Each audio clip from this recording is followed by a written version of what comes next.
We are jealous of this assignment. Hundreds of thousands of people are flocking there for carnival rides, games, a lot of fried food. And speaking of, NewsNation's Adrienne Bankert and Leland Vittert join us live from the State Fair.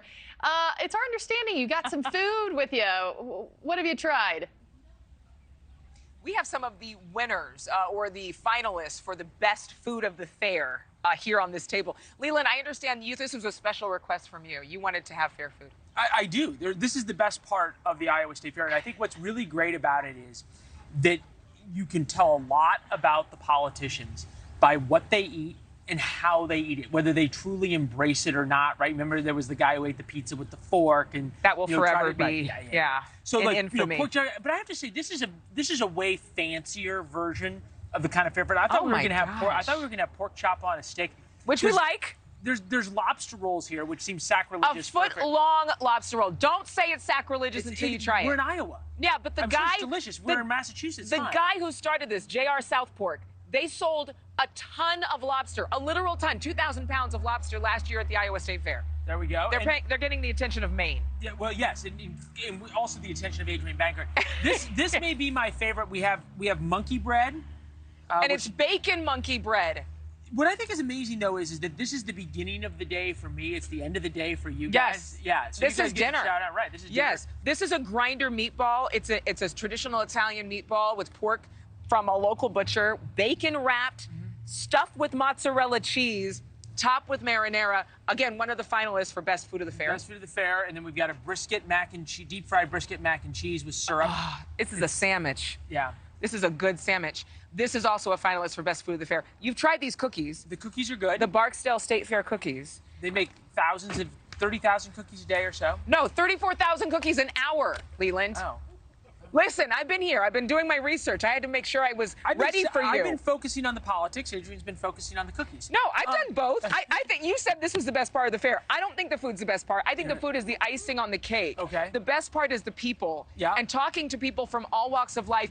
And how many times I've heard the word diversity when I've come to Iowa? I did not think I was going to come to Des Moines, Iowa and talk about diversity.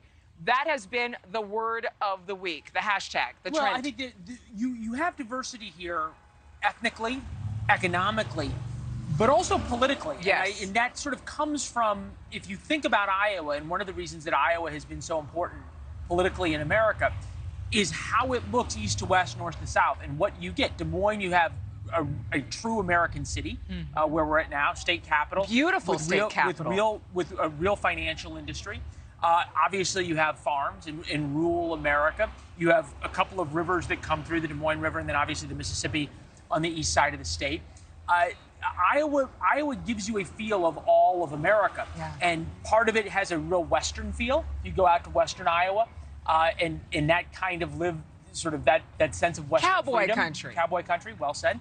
Go to the eastern part, you have the much more Midwest feel to it. So Iowa gives you a lot, and there's sort of diversity of food at the fair that we have. No, I'm telling you, Leland, I know you are a foodie. Try the lobster roll. Okay. Don't knock it till you tried it. You're rarely wrong. But I'm wrong that we should. My issue is not that the lobster roll isn't going to be good. I just feel like having lobster in Iowa for the state fair, I don't know. I felt the same way until I ate it. I've been debating, we've been talking to a couple of the different campaigns about which food product we will go enjoy with each candidate coming up. So tonight we're going to have, obviously, some important questions to ask the candidates. But really, this is about watching them interact, watching them eat. We're going to go over to the pork producer's tent with Mike Pence and flip some pork chops, get some pork chops on a stick, a lemon shake-up. We know Mrs. Pence has her favorites. Doug Burgum is going to be over at the Butter Cow. Which I just was over there. Oh, you were, yeah. The woman who sculpts that, she was an apprentice to Norma Duffy Lyon, who sculpted butter here for 45 years.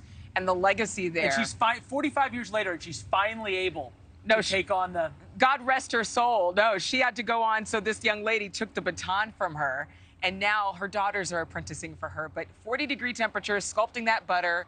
I think it's fascinating, the history here in Des Moines, and I think that's a big part. A lot of Americans don't know the history and the commerce and the history of industry here. The insurance industry, massive in Iowa. What I think, and this is important to note, this is the first state fair where Iowa is no longer the first in the nation for both parties. So we focused on the Republican Party here. Marianne Williamson will be on the show later today. She's challenging Joe Biden for the Democratic nomination. Think what you want of that. But remember that Joe Biden took Iowa away, took Iowa's caucus away as the first in the nation. There's tractors. I think that's our cue. We have to actually go. Thank you for watching. Go to newsnationnow.com to find News Nation on your television provider. And don't forget to click the red subscribe button below to get more of News Nation's fact-driven, unbiased coverage.